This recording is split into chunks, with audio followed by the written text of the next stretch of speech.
All right, and I'm back. This is Old Man Rick with the next part of my Starlight City settlement. I mentioned already that I don't know why I started this stupid thing because it goes against my rule of having tons of settlements because that means that's just more opportunity for whatever you're doing to be interrupted by that annoying notice of blah blah blah's under attack. Go wipe their noses. Ugh, it's annoying. But I did start it.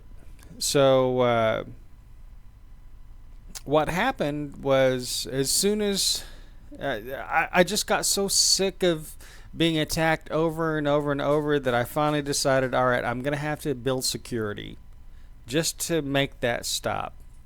So I came back over here, and the first person I encountered, I made the provisioner. So sorry, Becky, you drew the short straw. You're the provisioner. But I will say I was nice, and I gave her some really good armor and a really good weapon. So I think she can hold her own against whatever's going on between here and my main settlement, my super comfy, super secure county crossing settlement. But now I had resources to build all the security turrets and whatever else I want to do. And the next thing I did was, okay, well, they need to have food, and the security turrets need to have power. So just with all of those thoughts in mind, I built my very first greenhouse. This is Botany J's produce stand. And now that I'm thinking about it, I can't wait. Crap. I didn't care about this settlement at all, but now I'm thinking about other things to do. I may move this picnic table over and put some a table out there where somebody can start selling the goods, all of the fruits and veggies from our greenhouse, or my greenhouse. Ooh, and on this outside, I need to put some elevated planters. That would be really cool. But anyway, I wanted to. Sorry, I keep going something shiny with my thought process here. But anyway, this is Jay, and he's farming this greenhouse. As I mentioned, I needed a place to house the generator, so I thought I'd put a little shed-like area toward the back for the fusion generator. This is Jay's bed. And as I said, this is a super early work in progress, so I need to decorate this and make it a real house. And that is Becky the provisioner's bed. Yeah, I may move that, or I may just decide that they're a couple or something like that. Now, the next thing that happened was I thought, okay, well, it would be really cool if they had an area or someone, yeah, if they had a food station. And I thought immediately, well, that would be kind of cool. I wonder if I could put in some canopies so that when people gathered here at night, they could be out of the weather as they had dinner. So sure enough, it was not too hard to pillar glitch in all of these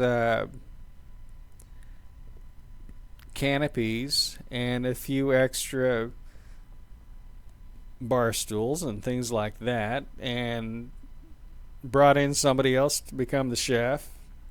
This is Felix. It's Felix's diner. And then I thought, well, okay, I have food for 6 people. Let me keep expanding that out a little bit. So I added this trader station, level 3. Everything here is level 3. So this is Harriet Mudd's trader station.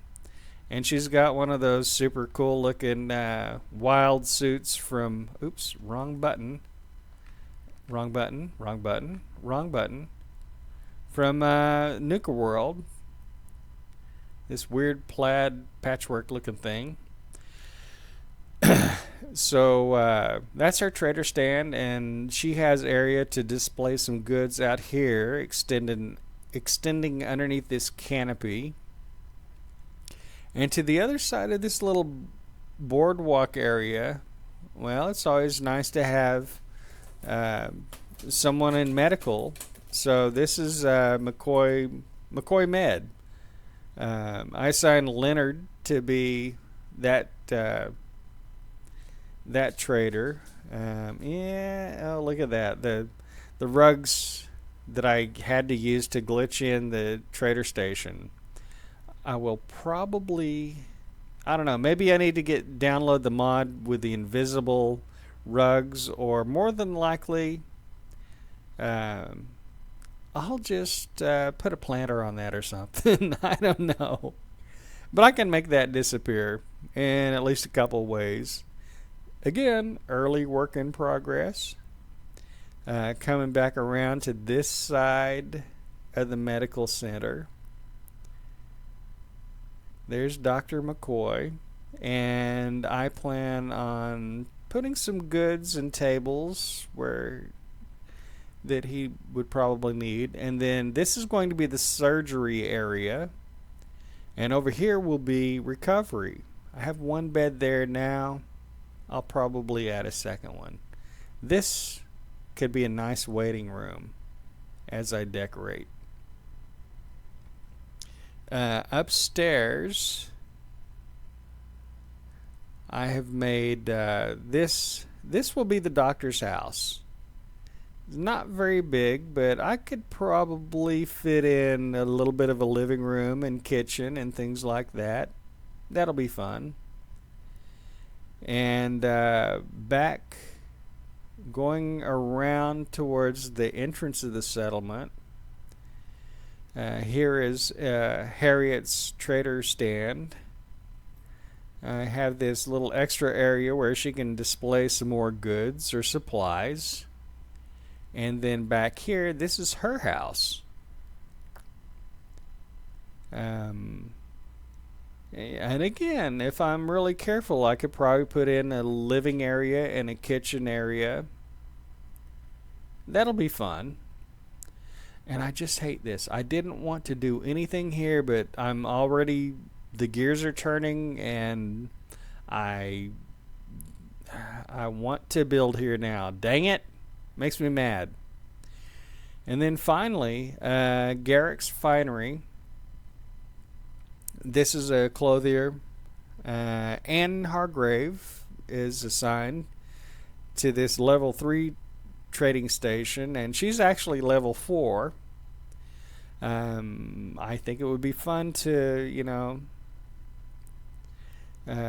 put some clothing on these display models and some goods out here on the table. We got a little waiting area. Back into the private area, this will be more storage for her. And then upstairs is her living area. Again, I'm confident. It's pretty small, but I'm confident that I can put not only this bed for the bedroom, but also I bet I could put in, a little bit of a kitchenette and living area. Make a nice little place out of this. And she has a very big, very nice balcony out here. So that's what I've done so far. I have not touched anything inside the projection booth. Have not lifted a finger for that. And I have also not lifted a finger out here toward the screen and all the buildings surrounding that. One thing I really do like about this, and I did it in my coastal cottage, and I think I'm even going to add more to this one. Instead of the buildings being so kind of plain and blank and slab-sided, I had to build over here kind of a wall and then a roof and then pillar glitch that in just to give a little bit more dimension to this side of the building. And now look at this. I have this really fun just storage kind of junk area to this side. And my plan is, now that I'm looking at it, I'm going to build a lower one over to this side to cover the garbage area. And finally to this side, I kind of just put in that flat balcony area. I really like that. It's a real pain to be able to glitch in this awning or overhang, and then glitch in some pillars that are actually able to meet the ground to make it look supported. But I sure do like the look. I guess that's the end of this video, and I'll probably play around with this and kind of decorate it out. Oh wait, but it's not the end. The second part of this one is I dearly love my super mega build over at County Crossing. I have about 21 people, and that may include a lot of NPCs like Paladin Dance and Deacon and Nick Valentine, and a bunch of robots like Buddy, and at least a couple robots that I built. And for the longest time, my happiness level at that settlement was 83. And then I think after I kind of ran around with Paladin Dance for a while, and then kind of abandoned him because I'm a scrapper at heart, and went back to having my robot pal, Trevorbot, who has massive carrying capabilities. That's him here. I kind of abandoned Paladin Dance over at County Crossing, and now my happiness level dumped down to 77%. So I was really kind of freaked out. Like I said, County Crossing, 21 people. Over here there is 6. So it really surprised me when I saw that the happiness level here was 93% instead of 83 or 77. So it was kind of annoying and kind of funny at the same time. Honestly, I don't really care about that.